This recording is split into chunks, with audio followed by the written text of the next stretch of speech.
Welcome back mga katambalan, mga hot topic and issue pag-usapan natin. Update po tayo kay Barbie Fortesa kung saan nga po ay dumalaw itong si Barbie sa restaurant na bagong bukas nga po ni Mitch at Prince. At makikita nga po doon na very supportive itong si Barbie sa kanyang mga kaibigan. At nito nga lang din si Alden ay dumalaw din doon sa bagong bukas na resto.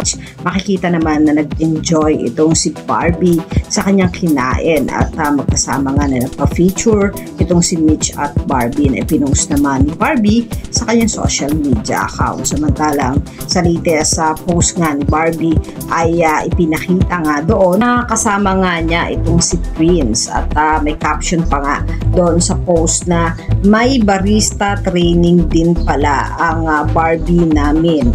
Ayan, from barista expert. Ayan, Prince and Mar.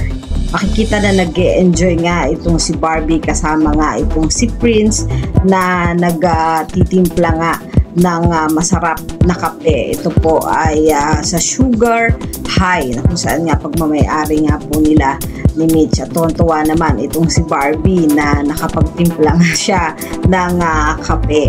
Samantalang ipinost din itong si Barbie Fortesa sa kanyang social media account ang nalalapit nga na GMA Gala 2025.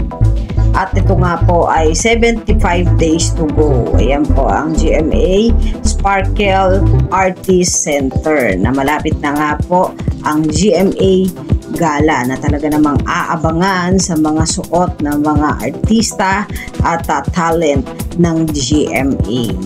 At isa pa nga sa aabangan kay Barbie ay ang Beauty Empire, pagbibidahan nila ni Kaylin Alcantara. Yan yung mga update natin kay Barbie Fortesa. Kayo mga katambalan, ano ang masasabi nyo? Mag-comment lang sa comment section at pag-usapan natin.